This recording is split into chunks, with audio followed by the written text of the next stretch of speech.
नमस्कार. आजच्या या सखोल अभ्यास सत्रात म्हणजेच या माहितीपूर्ण सादरीकरणात आपल्या सर्वांचे स्वागत आहे. आज आपण भूगोलातील एका अतिशय रंजक विषयाचा वेध घेणार आहोत. पाठ्यपुस्तकातील कंटाळवाण्या व्याख्या बाजूला ठेवून नेमकी कोणती गोष्ट कुठे आणि किती प्रमाणात आहे या प्रश्नाचे उत्तर शोधणारा एक भन्नाट दृश्य प्रवास आज आपण करणार आहोत.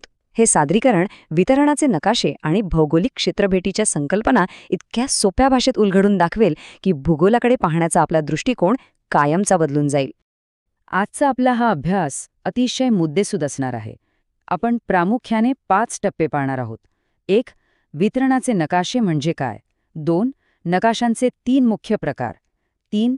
सलग आणि विखुरलेले घटक. 4. नकाशा वाचनाची प्रात्यक्षिके. आणि 5वा टप्पा म्हणजे भौगोलिक क्षेत्रभेट आणि अहवाल.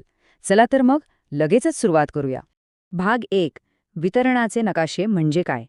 या पहिल्याच भागातून आपण थेट विषयाच्या खोलात जाऊया आणि हे नकाशे का अस्तित्वात आहेत हे समजून घेऊया. विचार करा, जर एका मोठ्या वर्गात 40 विद्यार्थी असतील आणि आपल्याला तिथे आपले मित्र शोधायचे असतील, तर फक्त वर्गात 40 विद्यार्थी आहेत एवढं माहिती असून चालेल का? नक्कीच नाही. ते नेमकी कोणत्या रांगेत आणि कोणत्या बाकावर बसले आहेत हे अचूक माहीत असणं गरजेचं असतं. हेच एक साधं उदाहरण भूगोल सोडवू पाहत असलेली मूळ समस्या अतिशय सोप्या पद्धतीने मांडतं. इथे केवळ किती हे पुरेसं नसतं, तर कुठे हे देखील तितकंच महत्त्वाचं असतं. आणि ह्याच समस्येवरचा उपाय म्हणजे वितरणाचे नकाशे किंवा डिस्ट्रीब्युशनल मॅप्स. एखाद्या विशिष्ट प्रदेशात भौगोलिक घटकांचं वितरण, स्थान आणि प्रमाण दर्शवण्यासाठी हे विशेष नकाशे तयार केलेले असतात.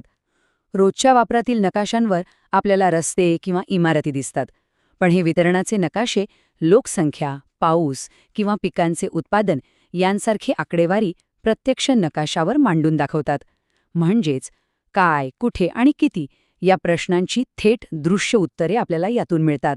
भाग 2. नकाशांचे 3 मुख्य प्रकार. भूगोलतज्ञ या अदृश्य आकडेवारीचे रेखाटन प्रत्यक्ष कागदावर कसे करतात ते आता आपण पाहूया. यासाठी प्रामुख्याने 3 पद्धती वापरल्या जातात.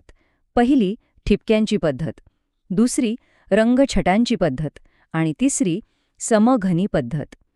वितरणाच्या नकाशांचे हे 3 मुख्य प्रकार आहेत.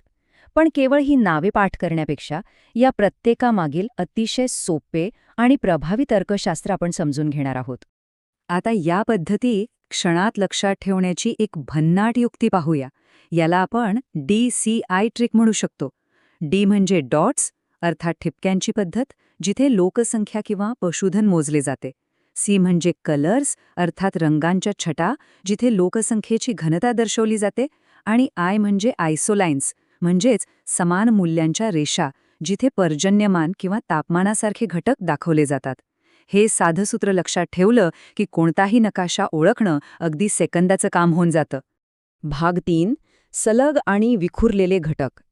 या 3 नकाशा पद्धतींचा योग्य वापर करण्यासाठी आपल्याला एक गोष्ट समजून घ्यावी लागेल, ती म्हणजे माहितीचा प्रकार. माहिती विखुरलेली आहे की सलग आहे हे ओळखता येणे अत्यंत महत्त्वाचे आहे. विखुरलेले घटक म्हणजे असे घटक जे ठराविक वेगवेगळ्या ठिकाणी आढळतात, जसे की पशुधन, कापसाची शेती किंवा लोकसंख्या. या गोष्टी ठिकठिकाणी विखुरलेल्या असतात, त्यामुळे त्यांना स्वतंत्र ठिपके किंवा रंगांनी उत्तमरित्या दर्शवता येते.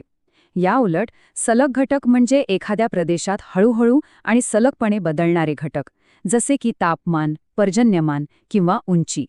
एखाद्या गावाची सीमा संपली म्हणून तिथले तापमान अचानक बदलत नाही, ते हळूहळू सलगपणे बदलत जाते.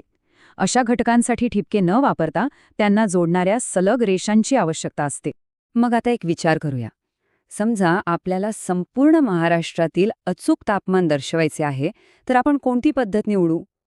जर उत्तर समघनी पद्धत किंवा आयसोप्लेट असं मनात आलं असेल तर ते अगदी बरोबर आहे, कारण मगाशी पाहिल्याप्रमाणे तापमान हा एक सलग बदलणारा घटक आहे, म्हणून आपण तो सलग रेषांनीच जोडतो. भाग 4. नकाशा वाचनाची प्रात्यक्षिके.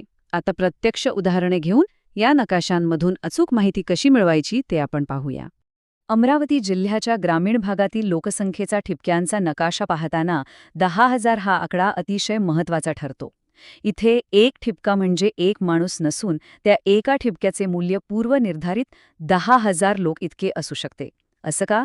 कारण 50,000 लोकांसाठी 50,000 वेगवेगळे ठिपके काढले तर नकाशा पूर्णपणे काळाकुट्ट होईल. त्यामुळेच योग्य प्रमाण वापरून हा नकाशा सुटसुटीत बनवला जातो. रंगछटांच्या म्हणजेच क्लोरोप्लथ नकाशात प्रशासकीय विभागांना विशिष्ट मूल्य दिली जातात. समजा आपण लोकसंख्येच्या घनतेचा नकाशा पाहत आहोत. यामध्ये जास्त मूल्य म्हणजे गडद रंग असतो. उदाहरणार्थ 400 व्यक्ती पर चौरस किलोमीटरपेक्षा जास्त घनता असेल तर तो संपूर्ण तालुका एकाच गडद रंगाने भरला जातो. यामुळे एकाच दृष्टिक्षेपात समजते की सर्वाधिक गर्दी कोणत्या भागात आहे. या उलट समघनी किंवा आयसोप्लॅथ नकाशे समान मूल्य असलेल्या ठिकाणांना जोडतात. उदाहरणार्थ 900 मिलीमीटर पाऊस असलेल्या 2 ठिकाणांना एकच सलग रेषा जोडते. सर्वात रंजक गोष्ट म्हणजे या रेषा कोणत्याही प्रशासकीय सीमांना जुमानत नाहीत. त्या स्वतःचा एक सलग मार्ग तयार करतात, ज्यामुळे पर्जन्यमानासारख्या घटकांचे अचूक वितरण समजण्यास मदत होते. भाग 5. भौगोलिक क्षेत्रभेट आणि अहवाल. सादरीकरणाच्या या अंतिम आणि अत्यंत महत्त्वाच्या टप्प्यात आपण भूगोलाला पाठ्यपुस्तकातून बाहेर काढून थेट मैदानात आणणार आहोत. भौगोलिक क्षेत्रभेट म्हणजे एखाद्या विशिष्ट ठिकाणाला प्रत्यक्ष भेट देऊन भौगोलिक माहिती गोळा करण्याची अभ्यास पद्धत. वर्गात बसून पुस्तक वाचणे वेगळे आणि प्रत्यक्षात बाहेर जाऊन नदीचं पात्र किंवा कारखान्याचं कामकाज आपल्या डोळ्यांनी अनुभवणे वेगळे. क्षेत्रभेट ही निव्वळ एखादी सहल नसते, तर भौगोलिक संकल्पना प्रत्यक्ष समजून घेण्यासाठी आखलेला तो एक सखोल आणि जाणीवपूर्वक केलेला शैक्षणिक प्रवास असतो. पण घराबाहेर पाऊल टाकण्यापूर्वी काही महत्त्वाच्या पायऱ्या पार पाडाव्या लागतात. 1. ठिकाण निवडणे.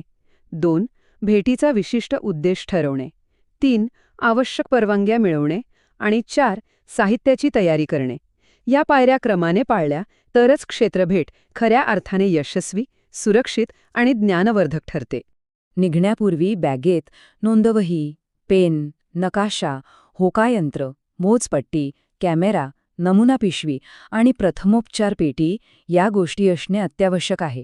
पण या सर्वांमध्ये प्रश्नावली हे सर्वात प्रभावी साधन आहे. स्थानिक लोकांशी संवाद साधून त्यांना योग्य प्रश्न विचारूनच आपण अत्यंत सखोल आणि अचूक भौगोलिक माहिती गोळा करू शकतो. क्षेत्रभेटीवरून परत आल्यावर आपले काम संपत नाही. गोळा केलेली सर्व माहिती एका सुसज्ज क्षेत्रभेट अहवालात मांडणे अनिवार्य असते.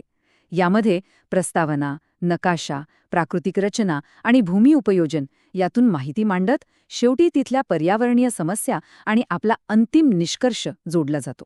तेव्हाच तो अभ्यास पूर्णत्वास जातो. आता वेळ आहे एका छोट्या उजळणी खेळाची. चला जोड्या लावूया. कापूस, लोकसंख्येची घनता आणि उंची. आपण मिळवलेल्या या नवीन ज्ञानाचा वापर करून बघा. विखुरलेल्या कापसाच्यासाठी ठिपक्यांची पद्धत, प्रशासकीय विभागानुसार गट केलेल्या लोकसंख्येच्या घनतेसाठी रंगछटांची पद्धत आणि सलग बदलणाऱ्या उंचीसाठी समघनी रेषांची पद्धत. या साध्या संकल्पनामुळे जगाकडे पाहण्याचा दृष्टिकोन नक्कीच अधिक स्पष्ट झाला असेल. पुढच्या वेळी जेव्हा आपण एखादा नकाशा पाहाल तेव्हा नक्की विचार करा, हा नकाशा फक्त रस्ते दाखवत आहे की त्यामागे लपलेली एखादी मोठी भौगोलिक कथा आपल्यासमोर उलगडत आहे. अशाच एका नवीन आणि सखोल अभ्यासासह पुन्हा भेटूया.